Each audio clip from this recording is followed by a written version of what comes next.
Barundi kazi, irinde ibihuha. Ndasubiyemwo irinde ibihuha.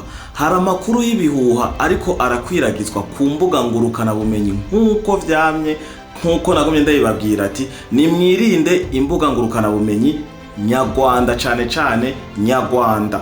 Ubu ngo igisoda c'u Burundi ngo kiriko kiramaramara ngo kiva muri Kongo, ngo inyuma yaho ngo M23 ngo yesore itangazo ngo itera ubwoba ngo igihugu c'u Burundi, ngo Barundi ngo ntaco babivuzeko. Hama ngo inyuma yoho ngo hasoretse ngo urunani nkuko bamwe mwabibonye ngo guyemeje ngo kugwanya tembagaza leta y'u Burundi iyobowe na nyene icubahiro umukuru w'igihugu General Evariste Ndayishimiye. Ubuhoho ngo abasirikare b'u Burundi ngo barako barava muri Kongo ngo butaraririye ngo biruka ngo baza ngo kuzibira imbibe, ngo abandi babandanya ngo mu makambi bavuyemwo, ngo aho ngo ni mu gihe ngo barako baratinya ngo canke bo batinye ngo itangazo M23 ngo yasohoye ngo isaba ngo abasoda b'u Burundi ngo kuva muri Kongo kuko ngo ataco bariko barakorayo ngo ataruko ngo baze bibonereko. Ivyo navyo bakaba babivuze bongera bisunga ikinyamakuru citwa Reuters co mu Bwongereza gifise icicaro mu gisagara ca Londres. Ico kinyamakuru kikaba catangujwe n'umuhungu yitwa Paul Reuters na mazina y'umuryango. Rero izo nkuru zikaba zongera zikabeshuzwa n'umuvugizi w'igisirikare c'u Burundi FDNB azwi ku izina rya Baratuza Gaspard. Baratuza Gaspard akoresheje urubuga rwiwe rwa Twitter nkuko bisanzwe musanzwe muzi ko gwaguzwe na Elon Musk rucaro hindurirwa izina gwitwa X. Yaje avuga mu rurimi rw'igifaransa aho yapostinze yandika ibintu bisomeka uko ngoma ndayibasomere.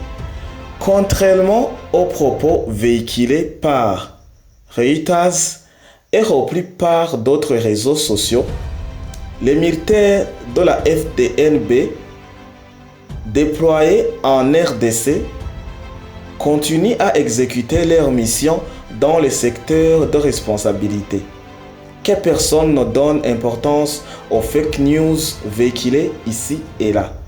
Ibi yavyanditse mu gifaransa nta n'amasaha arenga abiri iyi nkuru twe tuyironse. Mu Kirundi avuga ati igihushane c'ibiriko biratemberezwa ni n'urubuga rwa Reuters rw'Ubwongereza bikongera bigasubirwamwo n'amarezo sosio menshi bivuga ngo abasirikare b'igihugu c'u Burundi barungitswe muri Kongo ngo bariko baravayo. We avuga ngo babandanya bakora ico bagenewe gukora n'ubuce bashizwemwo ngo babandanye bakora nkuko bisanzwe biri, babikorana ubwira n'ubushobozi bwinshi, bakora ivyo bazobereye. Akarangiza avuga ati ngo nihagire umuntu numwe aha agaciro inkuru z'ibinyoma uko yavuze fake news ziriko zirakwiragizwa ku mbuga ngurukana bumenyi canke aha na hariya. Ayo n'amajambo ya Baratuza Gaspard, umuvugizi w'igisirikare c'u Burundi. Aho ni nyuma yaho imbuga ngurukana bumenyi nkuko n'abanazi babwiye nyarwanda harimo za Baroki, za Scovia, Isimbi, Rwanda News n'ibindi vyinshi Kagame ashoramwe amafaranga menshi arenga imiliyoni 200 vy'amadolari ku mwaka.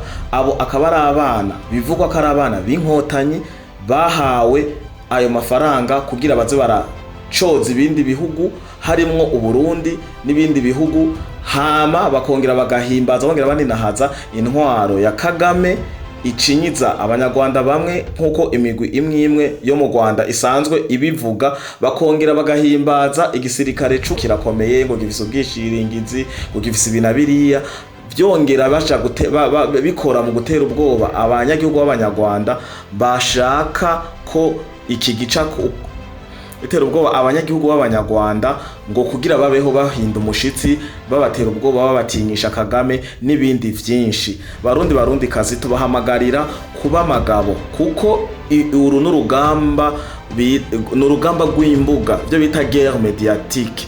Uru n'urugamba rw'imbuga rero ibihuha ari mu vyirinde, usomye inkuru yishishoze canke urindire ko abajejwe inzego mu gihugu c'u Burundi bagira ico babivugako. Mu gihe bataragira ico babivugako ntiwijajare mugabo ube magabo kandi ntibigutirimutse ntugasimba umutima namba.